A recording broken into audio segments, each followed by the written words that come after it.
এরকম একটা ঐকমত্য হয়েছে সরকার বিরোধী দল, এরকম খুব রেয়ার ঘটনা হয়েছে। শেখ হাসিনা আমলে দুজন মন্ত্রীও হয়েছে তাদের বিরোধী দল থেকে, সেটা অন্য ঘটনা। সেটা তো আপনারা সবাই জানেন, গৃহপালিত বিরোধী দল, গৃহপালিত বললে বলবো যে ঘরে থাকা বিরোধী দল। সরকারের সমালোচনা না করলে আমি মনে করবো যে বিরোধী দল নাই। আমি আজকে সকালবেলা মাননীয় আমেরিকান অ্যাম্বাসেডারের সাথে কথা বলেছি, সকালবেলা একটা কল ছিল। তো ওনারা they have also said very positive about our prime minister, about the country.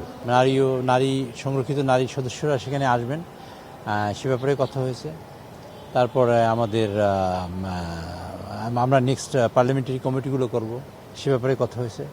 আমাদের সাউন্ড সিস্টেমটা প্রবলেম, সে ব্যাপারে কথা হয়েছে। মাননীয় প্রধানমন্ত্রী আগামী রোববার দিন ইনশাল্লাহ সকাল 9:30টার সময় তাকে একটা প্রেজেন্টেশন দিবে আমাদের পিডব্লিউডি। সেই প্রেজেন্টেশন আমরা শুনবো, শোনার পরে আমরা একটা সিলেক্ট করবো যে কীভাবে আমরা সাউন্ড এখানে রিয়েলি করতে পারি, মানে আপ টু দ্য মার্ক, যেটা দরকার সেটা আমরা করতে পারি। এই সকল অনেক বিষয় নিয়ে আলোচনা হয়েছে। সে কমিটিগুলো তো হয়েছে, ওগুলো তো আমাদের যে কমিটিগুলো আছে এগুলো তো ম্যান্ডেটরি আমাদের কিছু কমিটি করতে, যেমন বিশেষ কমিটি করতে হয়েছে। তারপরে আপনার ধরেন রুলস অফ প্রসিডিউর কমিটি করতে হয়েছে। এগুলো তো ম্যান্ডেটরি ফার্স্ট সেশনই করতে হয়। এই জন্য যে কোনো প্রবলেম যদি হয় কোথাও, সেখানে তখন ফেস করার মতো বা অ্যাড্রেস করার মতো কোনো ফোরাম নাই, তো সে কারণে এই কাজটা করতে হয়। বাজেট নিয়ে কোনো বিশেষ ডিরেক্টিভস বলতে কিছু নাই। তারেক সাহেবের সকল কার্যক্রম আপনারা ইতিমধ্যেই দেখেছেন। আমি আজকে সকালবেলা মাননীয় আমেরিকান অ্যাম্বাসেডারের সাথে কথা বলেছি, সকালবেলা একটা কল ছিল। তো ওনারা they have also said very positive about our prime minister, about the country and the action, মানে প্রোগ্রাম উই আর টেকিং। তো সেই কারণে মাননীয় প্রধানমন্ত্রীর সকল প্রোগ্রামই এই দেশের গণমানুষ কিনে, তার একটা নির্দেশ আগাগোড়াই আছে এই দেশের গণমানুষের স্বাবলম্বী করার জন্য যে কাজ করা দরকার, দারিদ্র দূরীকরণের যে কার্যক্রম করা দরকার, দারিদ্র্যের নিচের লেভেলে যে মানুষ আছে তাদের উপরে আনার জন্য যাওয়া দরকার, সেই কার্যক্রম অব্যাহতভাবে চলছে এবং উনি করছেন, আমরা সবাই মিলে করছি। এবং বাজেটে তার রিফ্লেকশন হবে, আপনারা দেখবেন ইনশাআল্লাহ। বাংলাদেশের ইতিহাসে এই সংসদ আপনারা লিখে রাখেন ইনশাআল্লাহ, অত্যন্ত মানে এই সংসদই হবে শ্রেষ্ঠ সংসদ স্বাধীনতার পরে 54 বছরে। এর কারণ প্রথম সংসদে মাননীয় প্রধানমন্ত্রী আকাঙ্ক্ষা ব্যক্ত করেছেন যে তিনি প্রাতিষ্ঠানিক রূপ দিতে চান গণতন্ত্রকে। মাননীয় বিরোধী দলীয় নেতা তিনি বলেছেন যে গণতন্ত্রের সূর্য মুখ দেখেনি, সেই সূর্যের মুখ একবার দেখা শুরু হয়েছে, সে যাতে নস্যাৎ না হয় তার জন্য তিনি কার্যক্রম ব্যবস্থা করেন। এবং সে অনুযায়ী আমরা সকল সংসদ সদস্য মিলে সিদ্ধান্ত নিয়েছি আমরা সরকারি প্লট নেব না। সরকার এবং বিরোধী দল ঐক্যমত হয়েছে, আমরা ঐক্যমত হয়েছি যাতে আমরা কোনো গাড়ি ট্যাক্স ফ্রি গাড়ি আমরা নেব না। এটা সরকার বিরোধী দল দুই ঐক্যমত হয়েছে।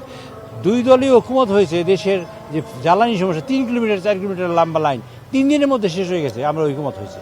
এরকম একটা ঐক্যমত হয়েছে সরকার বিরোধী দল, এরকম খুব রেয়ার ঘটনা হয়েছে। শেখ হাসিনা আমলে দুজন মন্ত্রীও হয়েছে তাদের বিরোধী দল থেকে, সেটা অন্য ঘটনা। সেটা তো আপনারা সবাই জানেন, গৃহপালিত বিরোধী দল, গৃহপালিত বললে বলবো যে ঘরে থাকা বিরোধী দল। তো এইরকম ছিল। বা রিয়েল সেন্সে আমরা দেশের সমস্যাকে রিজলভ করার জন্য পার্লামেন্টে নিয়ে আসতে চাই। তার জন্য গত সংসদে যেটা হয়েছে, বিতর্ক বলতে পারেন, তর্ক বলতে পারেন, আলোচনা বলতে পারেন, সমালোচনা বলতে পারেন, মাননীয় প্রধানমন্ত্রী প্রস্তাব উত্থাপন করেছেন যে আমাদের যেমন তেলের সমস্যার সমাধান করেছি, দেশের বিদ্যুতের সমস্যা ইনশাল্লাহ আগামী সংসদে আমরা সমাধান করব। তা আমরা এটা তো এই বিতর্ক তো আমরা আহ্বান করি, জাতীয় সমস্যা সংসদে কেউ আনিয়ে আসুক, সেটা আমরা চাই। যে অধ্যাদেশগুলো পাশ হয়নি, সে অধ্যাদেশগুলো মানে কার্যক্রম চলছে, তা এগুলো রেসপেক্টিভ মিনিস্ট্রি, তারপরে ধরেন ভেটিং করবে ল মিনিস্ট্রি, তারপর প্রেসিডেন্টের কাছে যাবে, প্রেসিডেন্টের কাছ থেকে এগুলো আসলে পর্যায়ক্রমে এগুলো সব পাশ হতে থাকবে। আপনি এই কালো শার্ট পরেছেন, আমি সাদা শার্ট পরেছি, এইখানেই সমস্যা আছে, করবেন কি? এই সমস্যাটার সমাধান কি? এরকম হতেই পারে।